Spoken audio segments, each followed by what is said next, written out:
and welcome to the config page, the missing admin UI for your custom site settings. Can you microphone? Yeah. Point the microphone. There you go. Okay, is that better? Can you guys hear? Wonderful.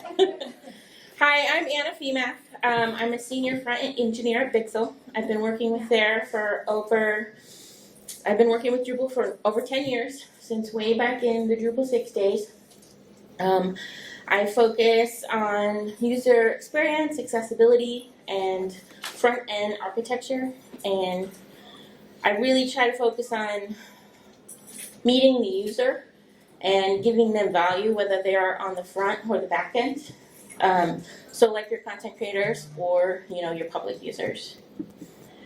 I've been working with Bixel for 8 years, and I really love working with them because they really have a people-first approach to technology, which aligns with how I see technology as a tool to help people.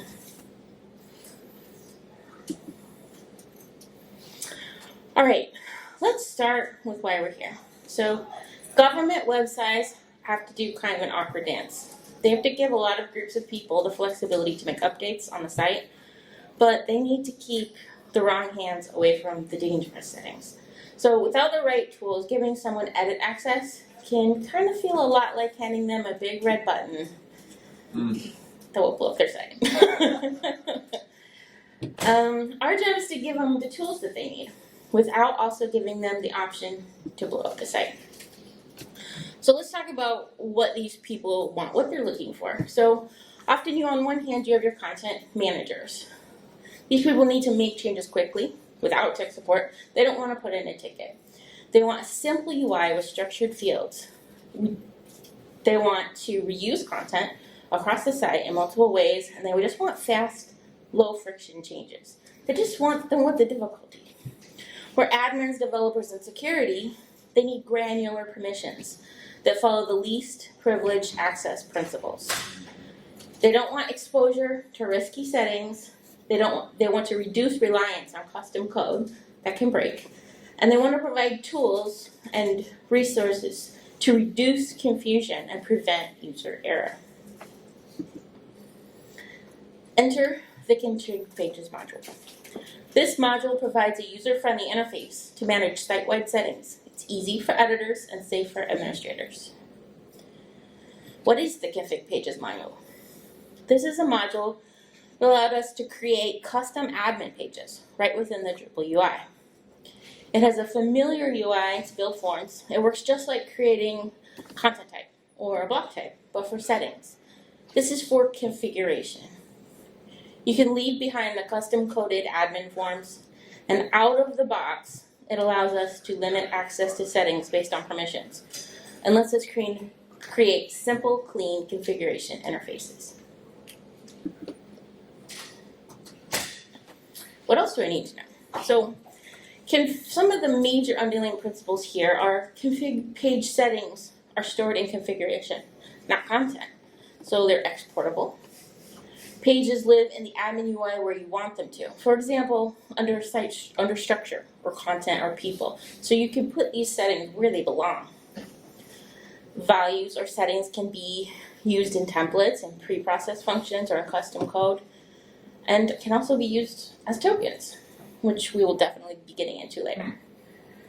And it all respects roles and permissions. But wait, there's more. Out of the box, the entity can be placed as blocks, and this is a fully themable with supporting view modes. And it is also context aware. We're not going to get super into that today, but you can write plugins to allow it, for example, based on your route, the user type, the role, even the language. You can switch out the configuration. Also, this is configuration, so you can use things like config split to work on different environments in different ways.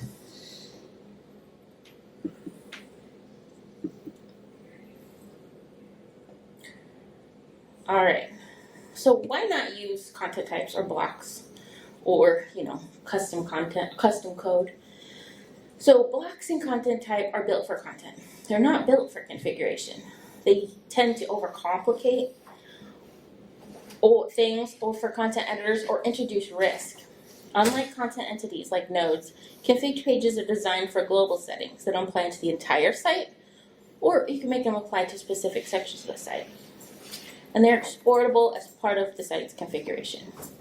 Permissions are often broad, too broad, or limited. And this way you can set up exactly what permissions we need. We can break them apart into multiple config pages so that we're really focusing on the functionality that people should have. The misuse of the content entity can lead to confusion and user error.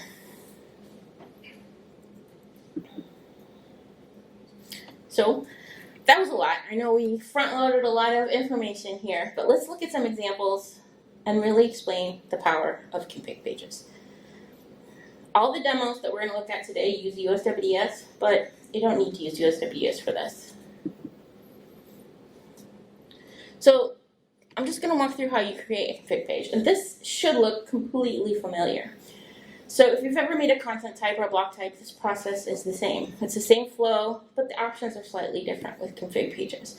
So here we can say that we're creating a new config page type, which is like a block type or a node type.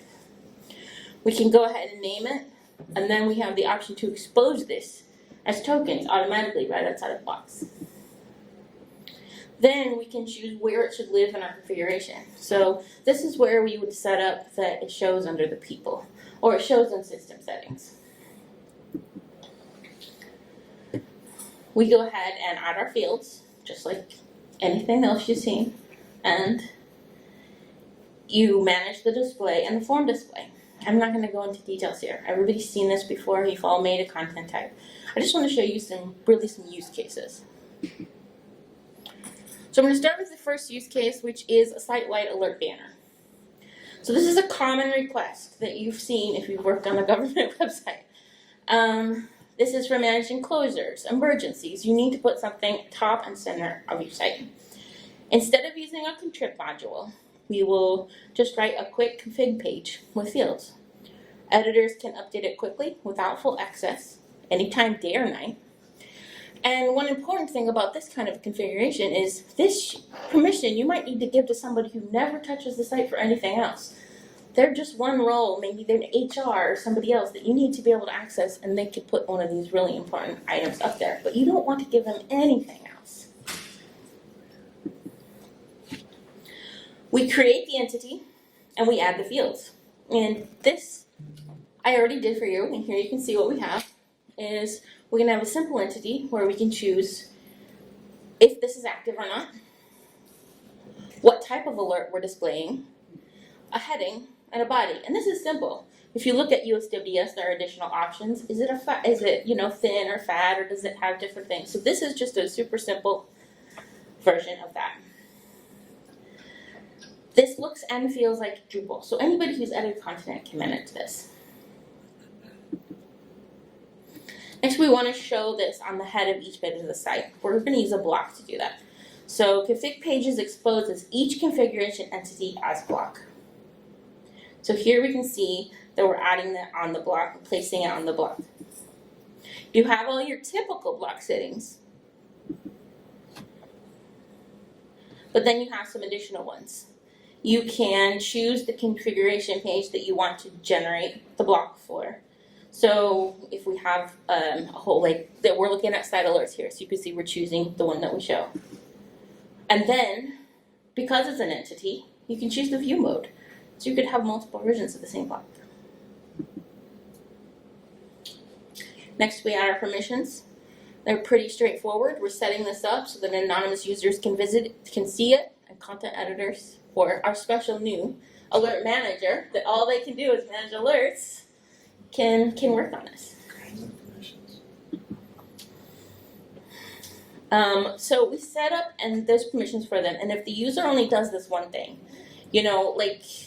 like we're setting up here, they still have to add all your, view administrator theme and all those sort of things. But this is just to get this bit going.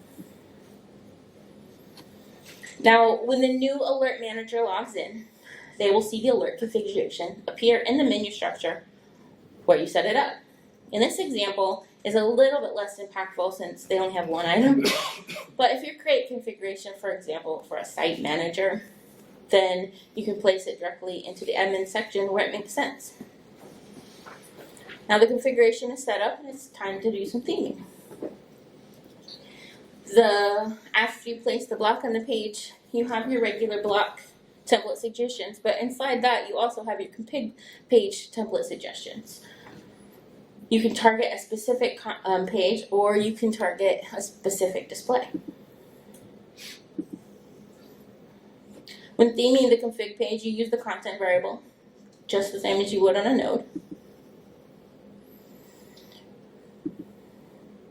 But here we can see we're outputting our variables into the USWDS site alert markdown.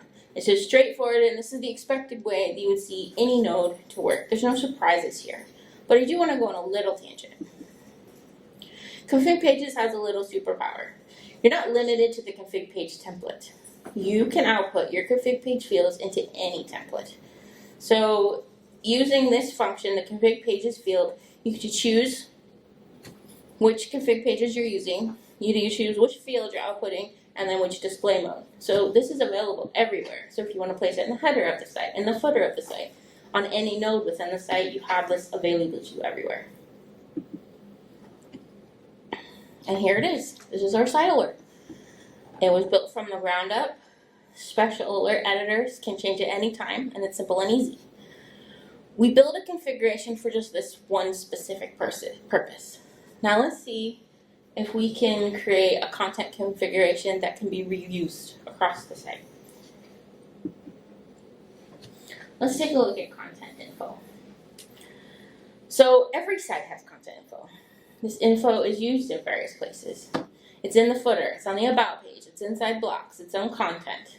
So instead of risking inconsistency, you can manage it in one place, and then you can also change it all at once. Has anybody dealt with this? I know a site I'm working on right now is dealing with this. A phone number changes. It is, who knows how many places on the site it is. Well, if you develop with this, you change it once, it changes site-wide.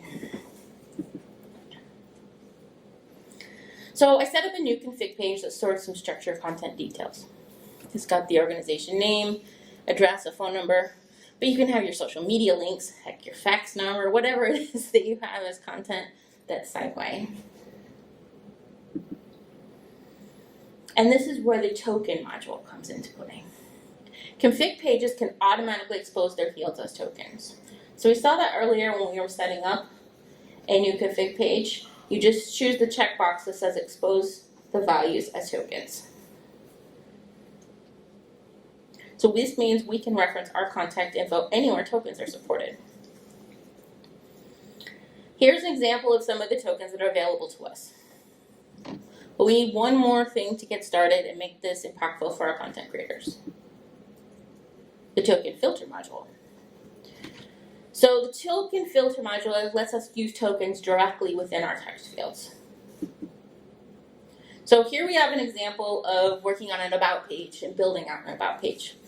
We're putting those tokens directly into the WYSIWYG editor, and then when we save the node, voila, Drupal swaps those tokens out with real data. So our about page stays accurate even if the details change later. Now let's use those same tokens again, but this time we're going to use them in the theme settings. We can now allow users with access to content info to update these details without ever touching theme configuration. I mean, who wants somebody in your appearances tab? Nobody. So I did make a couple small adjustments to the theme for the USWDS theme to be able to accept tokens here, but that's not like a big change. You can change that in your theme settings. So now we can go ahead and fill out these values, and the tokens are now rendering directly into the footer. What about a call to action block? So this is another way we can use the same contact info, and this time as a block. So this is showing how easy it is to reuse the content in different contexts and change it once and see it everywhere. Developers can make a polished, stylized versions of the config data and place them anywhere on the site, or just give them to content creators to place wherever they need it on the site. Like you can use it in Layout Builder, Twig templates, entity reference, embedding it, one of the other million ways that you place a block onto a Drupal site. So I just created one example here, but you could have various versions because we do have access to view modes. So this is just a simple one with your hot ticket form mode, but imagine you have a Visit Us site, which has a map, which, you know, you're using the Google API to generate a map using this address.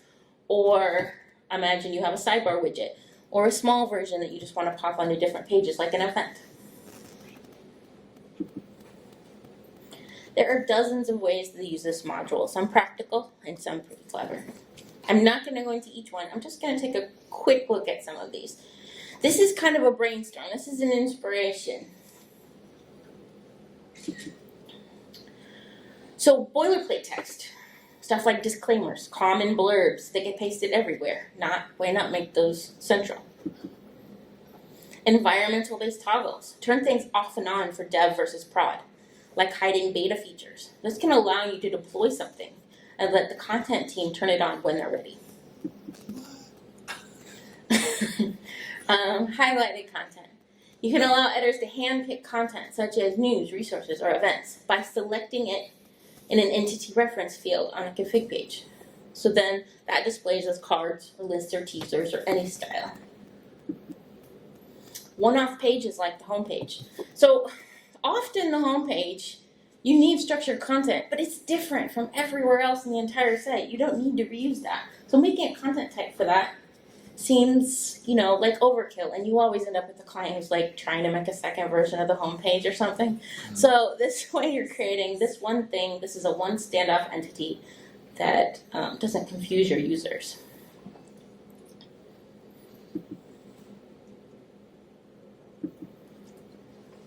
Okay, I'm gonna try a live demo here. So, give me some grace, we're going to try to create a new feature that the content team can turn on when they're ready.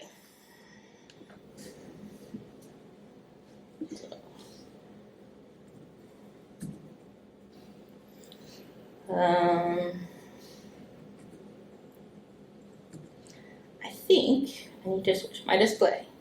So give me one moment here.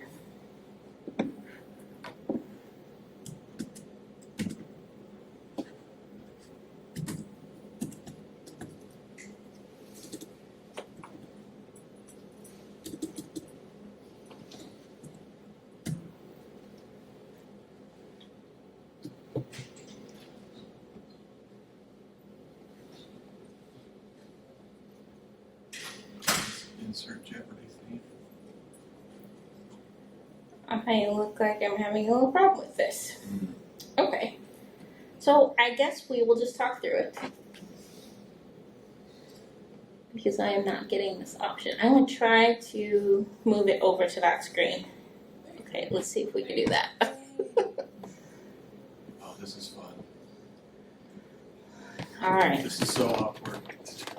I feel for you. Here we go. All right. You're back in business. Alrighty. Okay. So, we're going to start by creating a new admin page. So we can see under, alrighty.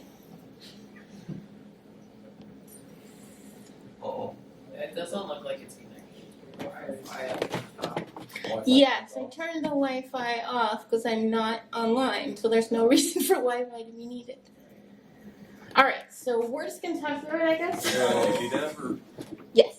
It has to be on. You have to have one because it's got a. I did not prepare for that. The DNS has to. Just turn your Wi-Fi on. It should work. If you are connected to the current Wi-Fi. It's one of those stupid dumb quirks. Excuse me.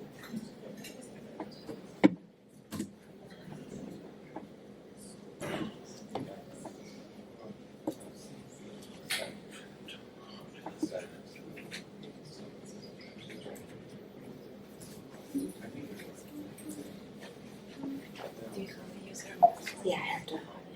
Okay. Alright.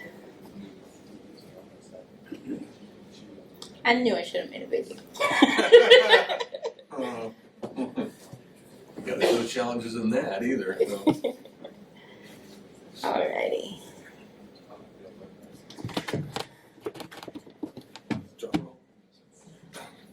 Let's see here. Let's give it a refresh. Alright, looks like we're loading. Alright. So here we have the config pages. And there's two sections to the config pages. This is the actual config pages settings, or the actual config pages themselves. And then here we have our listed config pages that we're generating. So we're going to go ahead and add a new one. And it's going to be called it's going to be called content form settings. So our content form settings, we're going to create a new content form. So we have an about page with contact information, but they want a form. So we're developing the form somewhere else. You're not worried about it in Drupal. We're just turning it off and on here. So we're going to go ahead and set up a location where it's going to live in the menu. And here we're going to put it in the config system menu. Expose it. I'm sorry? Are you exposing the? We are not going to expose this one, but you could. So now we can go ahead and manage our fields. We're just going to create a new field. It's just a Boolean. Basically, we're just saying we're going to enable this form or not. Straightforward and simple. So now we come over to our here, it's hard to see from the side. Configuration, we can see our contact information form. This shows up there for us. Oops. Contact information, contact form settings. There we go. And we've got just the one single field that we've created.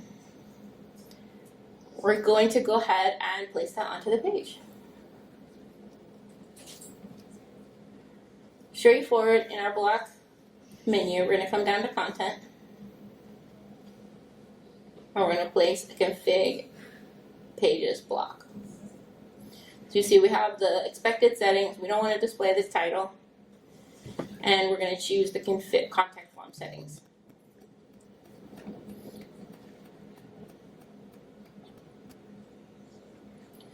So let's go back. I did not limit this to page right now. So we can see that this is going to show up everywhere on the site. So it's a block. I'm going to do that there for now, just for ease. Just to make sure everything's showing up as expected. Alright, now we're going to go over to our code editor. And I'm going to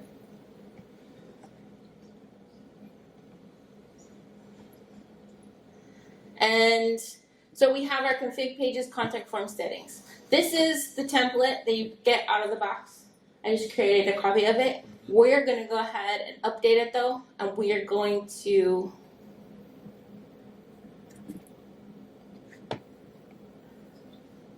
output something that we have generated before. So basically, we are going to embed this just little Twig include that I created, which is basically just HTML, which this could be like an embedded form or something from an external source or whatever you need it to be.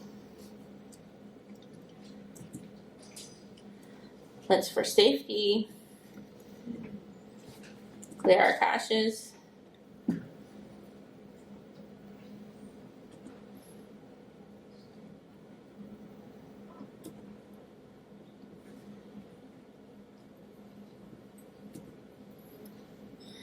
Go and refresh, and here we can see that is appearing onto our page.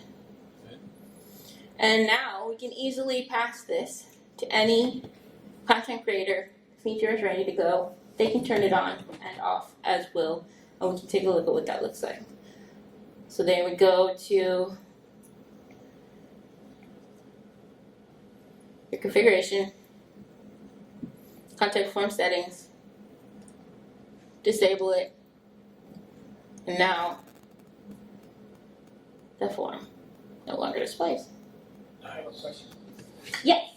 It's exciting, but now I think the question would be how does this get implemented? Well, let me think my question again. No problem, no problem. When you're doing that, are you doing anything to capture specifically where someone turned it on and where they're getting the information? Like say they were getting contact information pulled in, is that getting tracked? Like so you know what page that it was turned on and where you kind of. We're simply using the block module here. So you mean where it was turned on? I can just configure that here and say, all right, actually the only place I really want this is on the About Us page. Because that's the only place that it actually really makes sense. But that's just using this. We could build in another field that says which pages does this display on. And then you just have to wire that up in the back end to make sure it does that. And then you can have it just display on whatever pages it has that setting in. I'm just thinking of a use case for a content manager that wants to turn it on, and then you're like, well, let's see where it's effective at. So you give them back some. One great use case for that is you create the block and you don't place it. Instead, you put it into a field like at the bottom of like this entity type, or you give it to them in Layout Builder so they can place it on any place that they need to. There's like 1,000 different ways that you can. Once the block is generated, I can give it my content editors in whatever workflow they are used to using, so they can place it wherever they need it. Alright. Sorry, I got so excited. No problem. Is this paragraphs? So, like, if you have a paragraph like content block, content form, Okay, would guys. this be a perfect replacement for that? Oh, replacement? No, not a replacement. But you could use paragraphs within it. I don't, because there's only a single instance that's each one of these forms, unlike paragraphs, which you have multiple instances. So you put that in all different places. Where here, this is like a global piece of information I want to use over and over again. But I could put paragraphs in it. It's a fieldable entity like any others. So if I have created, for example, a catalog or a library of like components, and I want to create some sort of block, like a call to action, that uses our button component, you could use a paragraph button component or any other thing you could use in like a node or a block in here as well. But I definitely wouldn't say this is a replacement for paragraphs. Are these export? Is the content of these exportable, or is it just the form of it that's exportable? And if it is, like, is that a decision? Like, can you not export the content of it, just the structure, or do you have to? Like, I guess what's the parameters around? Well, think of this as a bit more of configuration. Yeah. So like when you go into a configuration, you export the configuration as YAML. Yeah. This is going to be a similar idea. You could use config ignore if you don't want to store it, Okay. but it's going to work like a normal configuration when you export it. Okay. But you can split it, so Yeah. you can config split based on environment. Okay. All right. I was gonna go into adding some additional fields and stuff on this, but I don't think with today with the technology challenge you had, let's just get back to the present. Okay. I'm sorry. No You're problem. saying that you said single, like, is it, the idea is that you create a big page type and then only one, I'm gonna say, any config entity of that type, or can you create multiple of that type? It's really one entity of that type, kind of. Unless you want to build into the context plugins. So they have context plugins where you can set basically different context. For example, you can have, I can have this exact same config. Let's just pull one of these up. I don't have a good example, but I can talk through it by looking at one of these other ones. So let's take a look at this contact information one that we saw in the presentation. We have these multiple things. Well, if you were to set up, for example, a language context on this, you'd have two versions of this and you could switch between them. So up here, it would show like English, Spanish, and French. Or French. And you could select the different ones and then these values would be different. So it's really one entity, but you can set up context so you can have different value based on circumstances. Other ways that would be interesting is, for example, you have the about section of the site, the about us pages, those sorts of things about your company, and you want to have one color profile that lives there. And then you have another area which is like the data, and that has like a different color profile. So you can do things like that, or light mode, dark mode, different things like that, so that you can set up your own plugins or routing. So you set up different areas based on the route. For example, maybe all these routes need to have a block placed on them at the bottom. You can set up these different sorts of content. For us, we have fellows, and there are 15 of them, with one of these one for each of the contacts. Can you speak a little? We have fellows websites, so we have like about 15 fellows. Would each of their contacts work for this, considering it's just one? 15 fellows? Yeah, so we have the research, and there are 15 subs. Oh, okay. So I- we just work for the I contact. don't know how much. It's a lot of this stuff is really what fits your specific need. You could write a plugin that works for like a whole bunch of different contexts like that. But at what point does it make more sense to create an entity, content entity, rather than a configuration entity? So content entities out of the box create multiple of the same. So they kind of are built towards what you're talking about here, unlike this, which is built for kind of making site-wide settings. You got 15 minutes. What was that? Can this be moderation? Content moderation. I haven't tried, but give it a go. It is an entity, so who knows? Alrighty.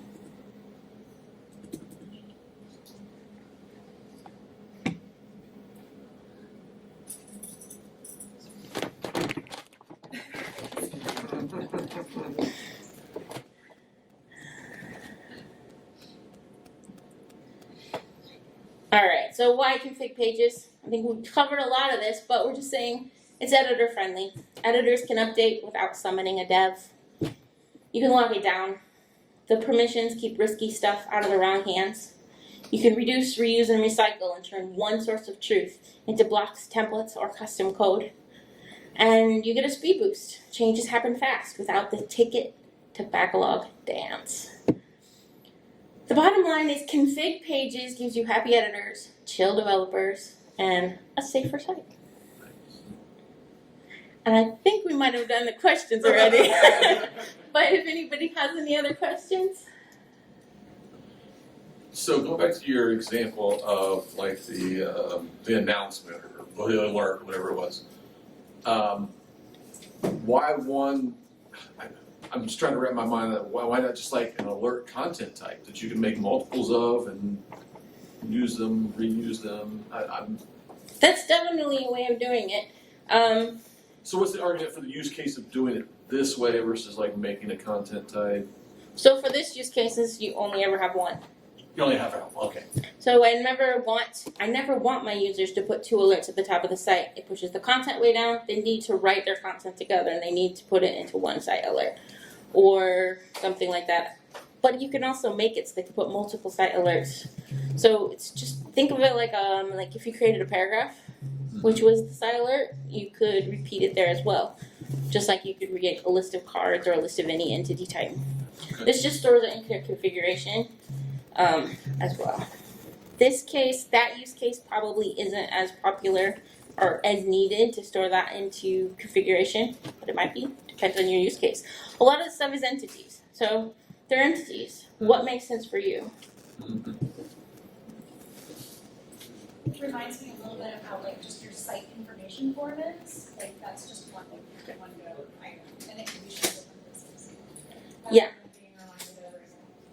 The site information, the contact details. I found years ago, I wished I had something like this. I remember I was building a custom functionality. I can't even remember what it was now. But I'm like, how do I just make a quick form so I don't hard code this stuff? I don't want this hard coded. I want them to be able to change it down the road. I don't want to write a custom admin form for this. So I think that's the use case where it's going to come up more often, when you have just a little bit of config. Another use case I've seen is people have a module that has a whole pile of settings. They don't want to give that access to administer that whole module. So instead, they'll do a little bit of wiring on the back end, and they will look at, okay, I want them to have access to these 2 things within this module. So I'm going to create a quick admin form. I'm going to wire whatever values in this to feed it into that module settings. So I'm only exposing like these 2 things to the content creator. I'm not exposing like Solar, API, search backend. I just need them to be able to change this one thing. They don't need access to everything. So that, in those use cases, you do have to do a little of your own wiring, but it lets you create the form quick and easy, and it looks and acts nicely, and you have access to it wherever you need it. We didn't go into using this, like these values in preprocessed functions or anything else, or form alters or whatever, but you have these values anywhere you need them. Nice. Email newsletter, I think that would be helpful. Makes it on all of your pages with like the same exact token or something like that. I apologize, I can't hear you at all. Oh, I was saying that you could use it for like email newsletter form. I think I can think of that one example that'd be really useful. Think about it, because you need to create like web forms. Sometimes you use like third party like Mailchimp or something, and you have some values that you need to update all the time. And you place it on multiple pages. You can just create this and add this particular block everywhere on your site wherever it's required, and maybe even use like contacts or some sort of custom code to update, get the URL value, and then based on that, they can be subscribed to that page or something like that. Yeah, definitely. He's talking about using newsletters from a third-party site. Easy way to embed them in a lot of places. Another thing I know that well, not everybody, but a lot of people use things like Gov Delivery. They all have a little token that you have to input. Well, if that token changes or you need a different department, that sort of thing could work here as well. All right, I just threw a couple references in case anybody's interested. Config Pages has really good documentation, I think, especially for a Drupal module, which can be a little bit light on documentation. I think they've done a good job. And then, so before we wrap up, Can you go back? yes, I'm sorry. Too fast.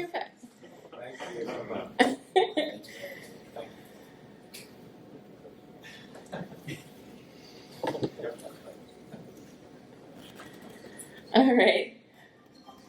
So just before we wrap up, I'd love your help leveling up for next time. If you guys could all please, give me a quick feedback, that's super helpful.